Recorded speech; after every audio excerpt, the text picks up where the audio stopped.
चलिए आज एक ऐसे सफर पर निकलते हैं जहां रास्ता मंजिल से कहीं ज्यादा भयानक है। ये कहानी है एक आखिरी डिलीवरी की जो एक शापित बदनाम सड़क से होकर गुजरनी थी। जरा सोचिए, सिर्फ एक डिलीवरी को वक्त पर पहुंचाने के लिए कोई अपनी जान को कितने बड़े खतरे में डाल सकता है। कहानी की शुरुआत होती है एक नामुमकिन से लगने वाले काम से। देर रात एक फोन कॉल आता है और यहीं से एक खतरनाक फैसले की नींव रखी जाती है। कहानी के दो किरदार हैं, भोला और जग्गू, दो ट्रक ड्राइवर जिनकी दुनिया और रोजी रोटी सब कुछ इसी ट्रक से चलती थी। उस रात जब उनके मालिक का फोन आया तो उसकी आवाज में कोई लिहाज नहीं था, सिर्फ और सिर्फ हुक्म था। उसने साफ कहा, माल सुबह तक गोदाम में होना चाहिए। रास्ते में कोई मरता है जीता है मुझे इससे कोई मतलब नहीं, मुझे मेरी डिलीवरी चाहिए। तो अब भोला और जग्गू के सामने एक बहुत बड़ा सवाल था। उन्हें चुनना था एक शापित रास्ते और एक सुरक्षित रास्ते के बीच। देखिए, उनके पास दो रास्ते थे। एक था नया वाला हाईवे, हाँ उस पे ट्रैफिक बहुत था, 6 से 7 घंटे लग जाते, लेकिन वो रास्ता पूरी तरह से सेफ था, भरोसेमंद था। और दूसरा था जंगल के बीच से जाने वाला वो पुराना रास्ता, बिल्कुल सुनसान, जहाँ से डिलीवरी बहुत जल्दी हो जाती, लेकिन उस रास्ते को शापित और खतरनाक माना जाता था। जंगल वाले रास्ते का नाम सुनते ही जग्गू के तो होश ही उड़ गए। वो डर और गुस्से से चिल्लाया, पागल हो गया है क्या तू? मैं उस आदमी के लिए अपनी जान दांव पर नहीं लगाऊंगा। मैं उस रास्ते से नहीं जाऊंगा, मतलब नहीं जाऊंगा। लेकिन करें तो क्या करें? एक तरफ मालिक की धमकी, नौकरी जाने का डर और लाइसेंस छिनने का खतरा। पेट की आग के आगे डर को भी घुटने टेकने पड़े। बहुत सोचने के बाद उन्होंने मजबूरी में वो फैसला ले ही लिया, वो फैसला जो शायद उनकी किस्मत हमेशा के लिए बदलने वाला था। उन्होंने तय किया कि वो जंगल के रास्ते से ही जाएंगे। और इसी फैसले के साथ कहानी अपने तीसरे हिस्से में दाखिल होती है, एक रहस्यमयी चेतावनी, जहां एक अजनबी की कही बात ही शायद उनकी आखिरी उम्मीद बन सकती थी। जैसे ही उनका ट्रक जंगल के पास पहुंचा, सब कुछ एकदम शांत हो गया। न झिंगूरों की आवाज, न सियारों का शोर, कुछ भी नहीं। एक अजीब डरावना सन्नाटा, जैसे पूरे जंगल ने अपनी सांसें रोक ली हों। रास्ते में एक छोटी सी गुमटी पर उन्हें एक बुजुर्ग आदमी मिला। जब भोला ने उसे बताया कि वो जंगल के रास्ते से जा रहे हैं, तो उस आदमी ने उन्हें घूर कर देखा और जो कहा उससे उनके रोंगटे खड़े हो गए। वो बोला, बेटा सवाल ये नहीं है कि तुम टाइम पर पहुंचोगे या नहीं, सवाल तो ये है कि तुम पहुंच भी पाओगे या नहीं।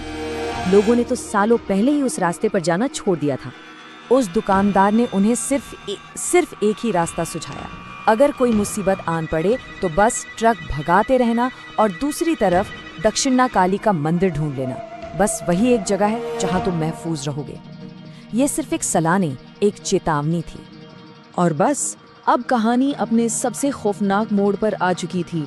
जंगल अब अपना असली काला राज उनके सामने लाने वाला था। ट्रक जंगल के बीचों बीच था, घना अंधेरा और वही भयानक सन्नाटा। तभी उस खामोशी को चीरते हुई एक औरत की दर्द भरी चीख गूंजी, बचाओ, कोई मुझे बचाओ, ये लोग मुझे मार डालेंगे। भोला ने इंसानियत के नाते फौरन ट्रक रोका और जैसे ही ट्रक की हेडलाइट्स की रोशनी आगे पड़ी, उन्होंने देखा कोई शॉल में लिपटा हुआ फावड़े से जमीन खोदे जा रहा था। और फिर वो साया धीरे से उनकी तरफ पलटा। अंधेरे में उसकी आंखें लाल अंगारों की तरह चमक रही थीं। उसके चेहरे पर मांस का एक टुकड़ा तक नहीं था, सिर्फ हड्डी का ढांचा, और गले पर एक बहुत गहरा घाव था जिससे खून बह रहा था। और फिर एक ऐसी दिल दहला देने वाली हंसी गूंजी कि दोनों की रूह कांप गई। बस इतना देखना था कि भोला पागलों की तरह जग्गू पर चीखा, चला जल्दी, वरना हम दोनों मारे जाएंगे, भगा गाड़ी। वो किसी तरह अपनी जान बचाकर वहां से भागे। और अब कहानी पहुंचती है अपने आखिरी पड़ाव पर, जहां उस डरावनी रात का सच सामने आने वाला था।